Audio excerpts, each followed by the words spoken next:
Victoria asked me to help her twist the bottle cap, as I obediently did as told. A row of bullet comments flashed in front of me. He does whatever she says. The second male lead is so foolish. Now he's just helping her twist a bottle cap. Soon enough, he'll be raising her kids. I frowned, rejecting the situation when I saw the suddenly appearing comments, and casually said, "Can't you do it yourself?" Victoria looked at me in disbelief. The bullet comments went wild, flooding the screen. Has the second male lead finally woken up? I hope he stops being so foolish for the heroine and lets us be happy on our own. Chapter 1. Victoria raised her hand and touched my forehead. "Martin, what's wrong with you? It's just twisting a bottle cap, and you can't even do that." I shrugged her off. "You have hands. Just do it yourself. Are you losing your mind today? Don't show up in front of me again. You're starting to annoy me." As I listened to Victoria's words, the comments poured through. The heroine has said it clearly. I'm begging the second male lead to stop being so stubborn. Wake up, second male lead. You're just the heroine's backup. She's not for you.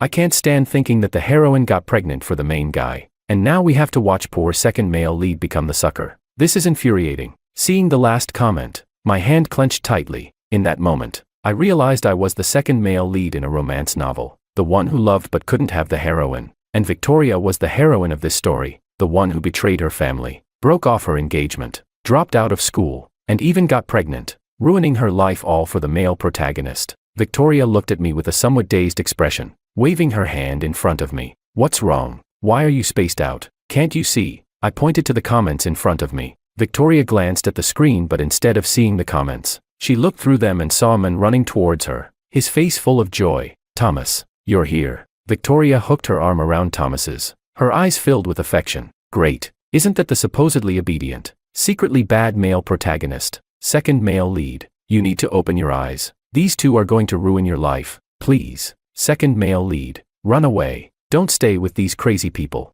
I looked at the comments. Thomas was the male protagonist of this story. He and I were brothers, both of us having been Victoria's childhood friends for 20 years. I liked Victoria, but a year ago, she got together with Thomas. I frowned as I looked at Thomas. I had always seen him as my simple little brother, and even though I knew he might have some small schemes, I never thought he would harm me. But seeing the comments and thinking about how Victoria liked him, and what she did to me for him, I began to realize she might have set me up, ruining my life. I couldn't believe it, though. Victoria and I had been friends for so many years. How could she harm me?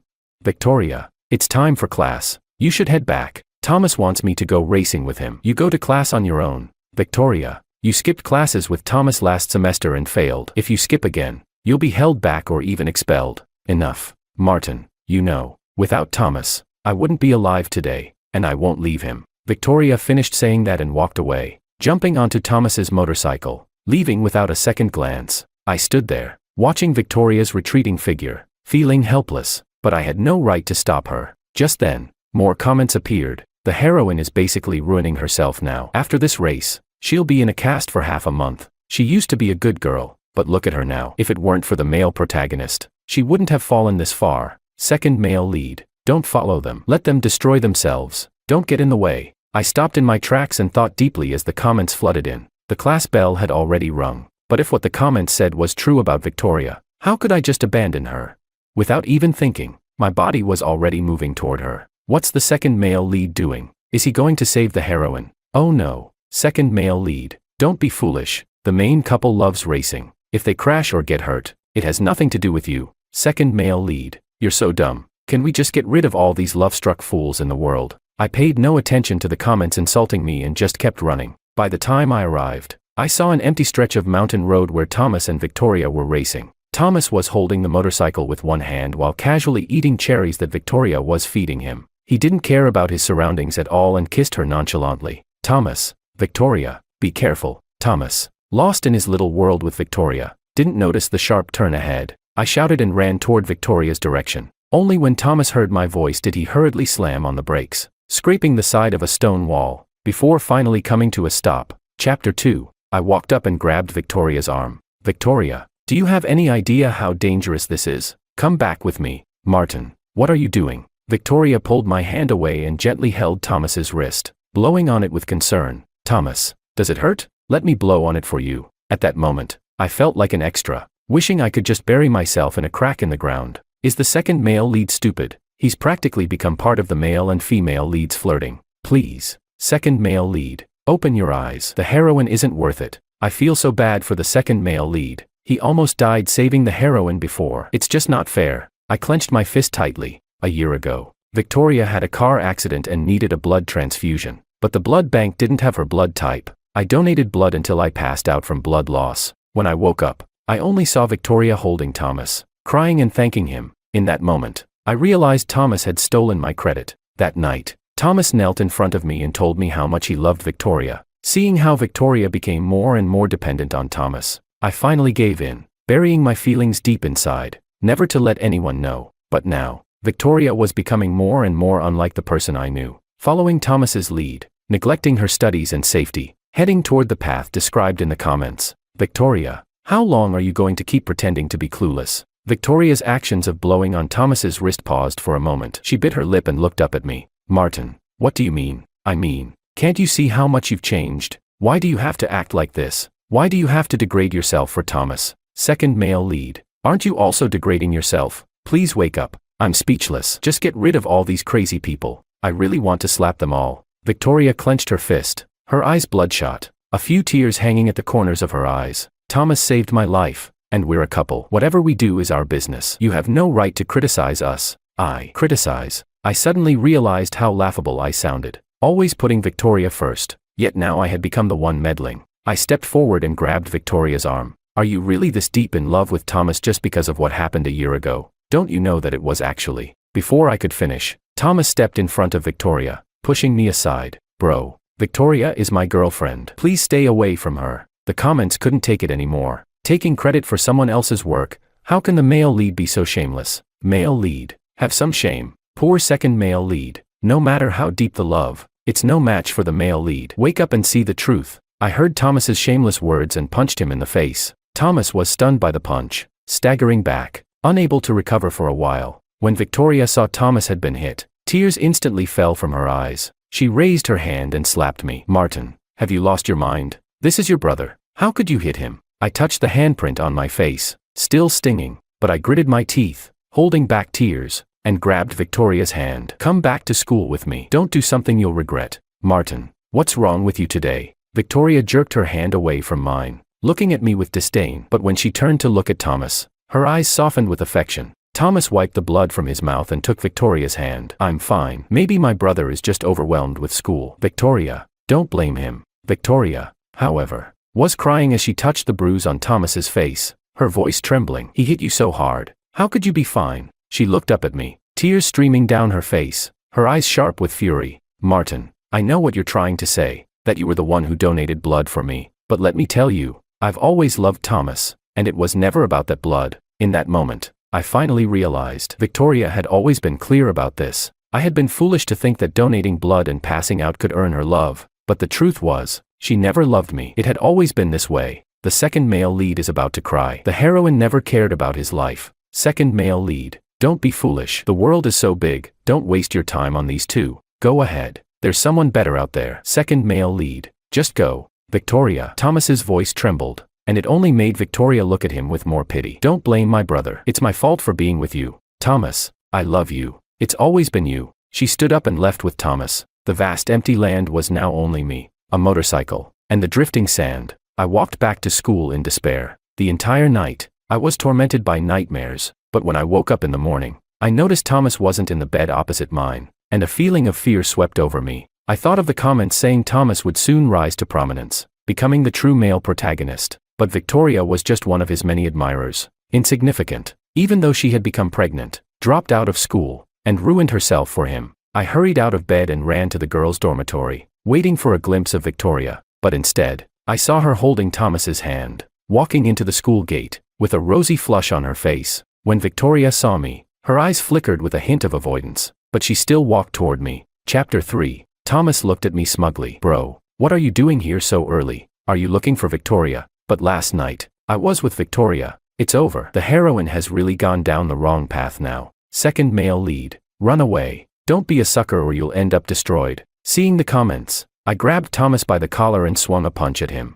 Thomas, if you really love her, why are you dragging her down with you? Martin, what are you doing? Victoria pushed me away and hit me on the head with her bag. Martin, you jerk. Don't you dare touch Thomas. I covered my bleeding head and fell to the ground. Victoria, he's going to destroy you. What are you still clinging to? But Victoria kept advancing toward me, dragging her high heels across my chest and stepping on me hard, pinning me to the ground. You're the one who's deluded. Thomas and I are meant to be together. Why do you have to get in the way? Victoria jabbed her finger into my chest, causing so much pain that I coughed up blood. Passers-by watched, some of them even snickering. In that moment, I finally gave up and slapped Victoria across the face. I painfully made my way back to the dorm, staring at the college recommendation letter in front of me. A few days ago, when the homeroom teacher handed me the letter, my first instinct was to refuse it. A recommendation meant that Victoria and I would go our separate ways, lost to the winds of distance. But I was never the protagonist, so why should I expect to change Victoria's path?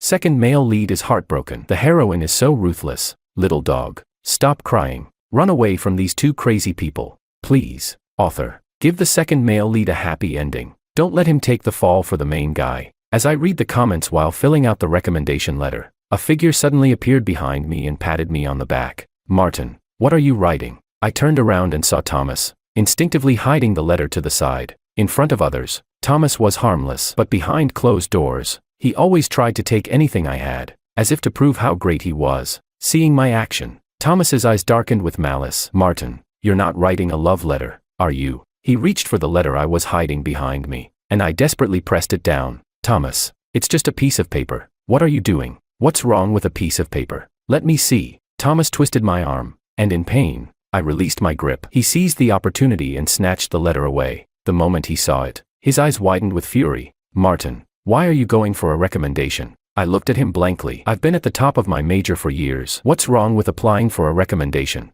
Second male lead, be careful. This bastard wants to steal your recommendation. If I remember correctly, the second male lead lost his chance to succeed because he gave up his recommendation, while the male lead rose to the top. The male lead doesn't deserve it. He only got there by stepping on the second male lead. He's a scumbag. Reading the comments, I finally realized that I was just a stepping stone in Thomas's journey to success. Thomas met my gaze, his eyes calculating. Before he spoke, give me the spot. I couldn't believe what I was hearing. I scoffed twice. Thomas, you've always been my little brother, so I let you have whatever you wanted. And now, you're asking for this. I yanked the letter away from Thomas's hands. Even if I wanted to give it to you, do you deserve it? Thomas clenched his fists, glaring at me in rage. If you don't give it to me, I'll go tell Mom and Dad to cut off your allowance. Don't you know? They haven't given me an allowance for a long time. I couldn't help but laugh bitterly. Despite being the child of the Ning family, I was always the forgotten one. Thomas stood there, dumbfounded, before raising his head with a sneer. Martin, stop lying to me. I'll go tell Mom and Dad to give me your spot. Without another word, Thomas hurriedly left. That night, I received a call from my mom, telling me to immediately buy a late-night train ticket to come home. As I stepped off the train, holding my ticket in my hand, I couldn't stop the tears from falling, only to notice Victoria standing in the corner, watching me. What are you doing here? It's over. The heroine must be here for the male lead. Second male lead. Don't be fooled by her. Heroine, just leave him alone. Go find your men. The comments flooded in. I clenched my fists so tightly that my nails nearly dug into my palm. Victoria walked toward me and took my hand. Martin, I heard you got the recommendation. Her words confirmed the intentions behind her actions, just as the comments had said, but I didn't speak, only nodded slightly. When I didn't respond, Victoria's gaze suddenly became intense, and she gripped my hand so tightly that it almost hurt. Martin, please give the spot to Thomas. You know he really needs this opportunity. Victoria, what if I need it too? It's okay, Martin. Without the recommendation, you can still take the entrance exam or find a job. You have plenty of options. I laughed bitterly. I never expected that to Victoria. My well-being meant so little. Victoria, stop trying to project your love for Thomas onto me. I don't need to pay the price for your love for him. No, it's not like that. Martin, you don't understand. He was crying in front of me this afternoon, feeling so wronged. He really needs this chance. I shook off her hand. I'm going home. Martin, you have to agree. Chapter 4. But I ignored Victoria. After an entire night on the train, it was already 7 a.m., and I could barely stand. Yet, Victoria clung to my sleeve, unwilling to let me go. Second male lead. Give the heroine a slap. Wake her up. Can love-struck fools just leave the world? This is so frustrating. It'd be best if the male lead showed up now, saw the heroine clinging to him, and gave up. They all go their separate ways, and everyone's happy. But I didn't slap Victoria as the comments suggested. The friendship of over 20 years, being childhood friends, made it so that pushing her away took everything I had. However, just as the comments predicted, Thomas and my mom, Zara, Drove over. Martin. You. Thomas immediately pulled Victoria towards him, acting all pitiful. Victoria. You and your brother. Seeing Thomas's eyes red with tears, Victoria hurriedly wiped them away and explained. No, Thomas. Nothing happened between Martin and me. I just came here to ask him to give you his recommendation spot. Hearing Victoria's words, Zara stepped up and slapped me across the face, catching me completely off guard. I was stunned and hurt, but I didn't know how to question her. Zara spoke sharply. Martin, I shouldn't have had you. All of Thomas's brilliance must have been stolen by you. Her words seemed absurd, but Zara had always believed Thomas was entitled to be the best. While my strengths were merely taken from Thomas, if it weren't for me, her Thomas would have been the most perfect person in the world. I held back my tears, refusing to let them fall, and looked up at her. So what, Mom? Do you think I should give Thomas my recommendation spot? Isn't that what you should do? If it weren't for you, Thomas wouldn't have suffered so much. You should repay him. Why should I? Am I not your son? In terms of suffering, has Thomas ever had even a fraction of what I've endured? The comments flooded in. Family really can ruin people. If it weren't for this mom, maybe the male lead and second male lead could still be good brothers. Second male lead. Don't let your mom emotionally blackmail you. You didn't do anything wrong. Zara didn't say anything more, just glared at me and dragged me into the car. I sat in the front seat, watching Thomas and Victoria in the back, acting all affectionate with each other. When Zara saw me staring at the back, she glanced at me with a look that could kill. I didn't even bother to argue with her. I just closed my eyes and said nothing. By the time we got home, I was so exhausted from the overnight train ride that I collapsed onto the bed and fell asleep almost immediately. Before I could even sleep soundly, the blanket was suddenly ripped away. I opened my eyes with difficulty, only to see Thomas, holding my blanket, giving me a sly smile. He then spoke loudly. Bro, don't be mad. I was just thinking of giving you a thicker blanket. When Zara heard Thomas's pitiful voice, she walked in, hands on her hips, looking at me with disdain. Martin, your brother was just trying to help you with your blanket. Why are you getting so upset? She grabbed the blanket from Thomas's hands and inspected it. This one looks fine to me. It's just that Thomas is considerate. If it were me, I wouldn't even bother with you. Damn it. Second male lead. Don't listen to her nonsense. Second male lead. Please tear that blanket open. There's probably moldy cotton inside. How can a mother be so shameless? Reading these comments, I felt a mixture of doubt and disbelief. I wiped my eyes and grabbed the blanket from Zara's hands, tearing it right in front of her. It was just a bunch of scrap fabric, and as I tore it apart, old, blackened cotton fell out. In that moment, I finally understood. To Zara, my comfort had never mattered. In all the years I spent at home, I was always the one with colds and fevers. Zara would always say it was my fault, that I was too fragile. But in reality, for Zara, simply giving me these cheap blankets was already considered a great kindness. Seeing the rotten cotton inside, Zara took a few steps back, looking guilty. What are you doing? Zara demanded. I shook my head, biting my lip. Nothing. I was just curious how a blanket like this could possibly keep someone warm. Zara, gripping her clothes, turned her face away. You've been off at university, always away from home. How could I know anything about the quality of these blankets? Well, say whatever you want. Let me rest for a while. After the long train ride, I'm too tired to argue with you. But Victoria's voice called from the living room. Auntie, Thomas, the food's getting cold. Aren't you coming to eat? Hearing Victoria's words, Thomas shot me a glance before responding sarcastically. Bro, Mom made a lot of food for you. Don't you want to show some appreciation? What a scumbag. Here he goes acting again. Second male lead. Don't let him get to you. Just live your life. I understand why the second male lead turned dark now. It's so clear. Thomas, let's go. Don't pay any attention to him. He thinks he's all grown up, but he has no idea how hard it is to be a mom. Chapter 5. Zara's veiled sarcasm pushed me to the point where I had no choice but to drag my exhausted body to sit up. But as soon as I sat down at the table and saw all the extravagant food, I felt nauseous. Zara, noticing this, disdainfully picked up a shrimp and placed it on my plate. Black tiger shrimp. I specifically went to the market to get it. Eat it. Don't always think I'm being biased. You should reflect on how poorly your behavior has been. I've been acting poorly. Tears streamed down the corners of my eyes as I tightly gripped my chopsticks. But I can't eat shrimp. You know I'm allergic. Zara's face showed a moment of panic, and she hastily grabbed several pieces of food and shoved them into her mouth. After a moment, she slammed her chopsticks down and spoke. Martin, I heard you got the recommendation. The comments flooded in. Disgusting. So desperate to show their intentions. What kind of mother is this? Second male lead. Don't fall for your mom's tricks. If you give up the recommendation, your life will be over. Second male lead. You're going to be excluded from everything and your life will go downhill if you give up the recommendation. Reading the comments, I thought for a moment and realized the path I was on. The original direction was that I gave up the recommendation for Thomas. Afterward,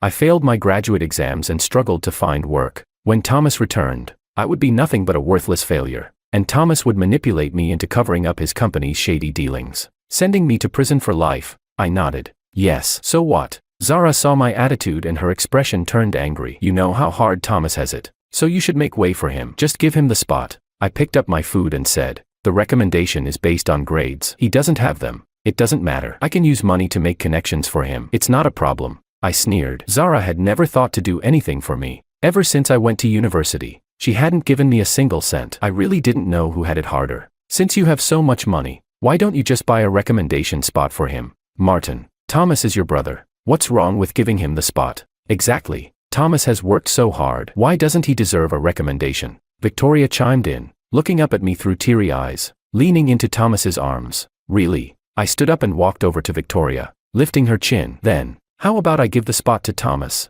And Thomas, you give Victoria to me. Victoria immediately jumped back, and Thomas glared at me with fury. Bro, if you don't want to give it, don't. Why insult us like this? I paced back and forth, staring at the bowl of rice in front of me, which only contained a few pieces of rice and that shrimp I couldn't eat. Yes, I'm insulting you because, after all these years, haven't you insulted me enough? Martin, I can see now. You came back just to make me angry. Zara feigned weakness, clutching her chest. If you don't give the spot to Thomas, I'll pretend I never had you as a son, then pretend you never had me. I turned and left without a second thought. Behind me, Zara grabbed a bowl and threw it at me. I turned around and caught the bowl, my tears falling into it. With a loud crash, I threw it high, and the bowl shattered on the ground, just like how everything between us had shattered. From now on, we won't have any more interactions. You can continue doting on your little son, and as for me, we'll be strangers when we meet. Martin, come back here. If you don't, I'll disown you as my son. Wait, what just happened?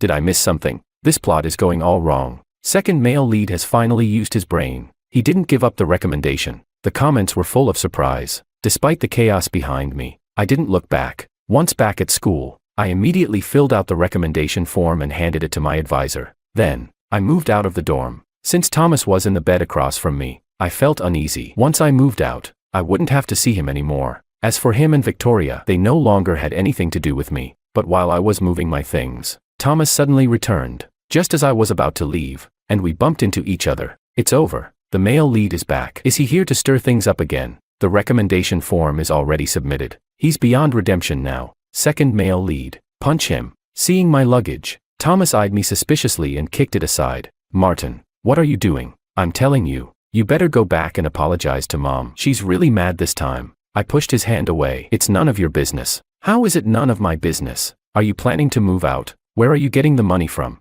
Did you ask Mom for it? Thomas grabbed my sleeve, persistently questioning me. I turned around and pinned him against the wall. I told you, it's none of your business. Don't provoke me, or I can't guarantee what I'll do. What are you doing? You want to hit me? You think I won't tell Mom? I sneered, pulling his collar. I'm not hitting you because I don't want to, but if you keep pushing me, I won't hesitate. Seeing the coldness in my eyes, Thomas's once cocky attitude disappeared. He backed off meekly. For all these years, he'd only dared to provoke me because of Zara, and because of our familial connection. I'd always let it slide, but now, I didn't want to take it anymore. Chapter 6. I watched the comments in front of me. Did I see that right? The second male lead threatened the male lead, and the male lead just ran away obediently. My second male lead is finally becoming strong, taking the male lead's position. Oh my God, who can understand this? I remember crying my heart out for the second male lead the first time I watched this, but now, it's second male lead fans. I dragged my luggage out of the school and rented a small apartment nearby with the money I had saved over the years.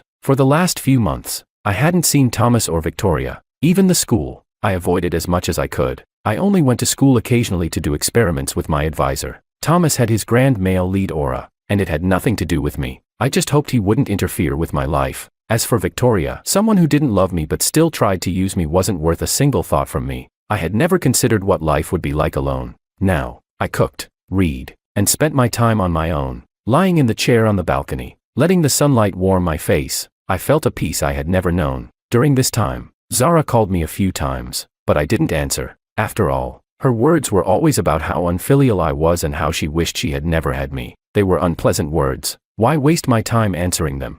But as graduation approached, Victoria also kept calling me. Looking at the missed calls on my phone, I stared at the screen in a daze. It used to be me trying to reach her, but she wouldn't give me the time of day. Now, it was her trying to reach me, and I was indifferent. On graduation day, I finally saw Victoria. To my surprise, she was already visibly pregnant. Just as the original plot had suggested, she was pregnant for Thomas. But Thomas was the grand male lead with many admirers. She was just one of many. What is the heroine trying to do? Is she going to make the second male lead a sucker? If the plot follows its original course, won't the second male lead willingly help raise the heroine's child? Please, second male lead, don't go crazy. The heroine made her own mess. Don't rush to clean it up. Looking at the comments, I realized what my feelings must have been at that time. I had loved Victoria for 20 years, and when I saw her suffer, how could I bear it?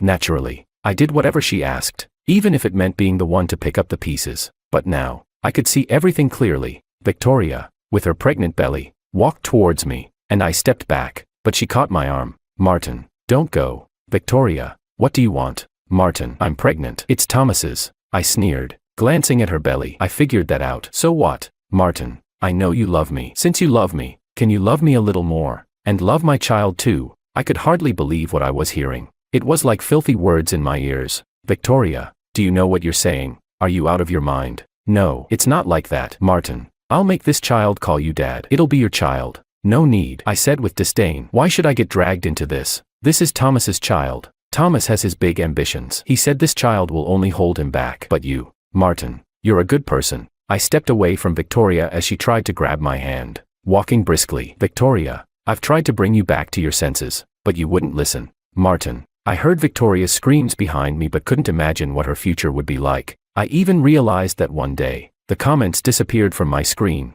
Maybe the story had reached its conclusion, or maybe I had simply left the story behind, but at least, I hadn't followed the original plot. I didn't lose my recommendation spot, didn't become a sucker, and didn't end up dead. After graduating from a top-tier university, I continued on to pursue my doctorate. That spring, companies from all over reached out to me with offers. I followed the momentum and went abroad, where I started my own company and had a prosperous life. Years later, when I returned to the country, I saw someone lying on the street covered in a tattered quilt, looking oddly familiar. When I got closer, I realized it was Thomas. In the cold winter, wrapped in that torn quilt, he had already frozen to death. People around said he was on the verge of success but was ruined at the last moment. His wife exposed all his crimes because of his affair. He spent 10 years in prison. By the time he got out, his elderly mother had passed away. His wife and children were gone, and he was left alone, holding that same broken quilt, muttering, I'm the male lead. Thus, his dream was shattered on that winter day, and I never looked back.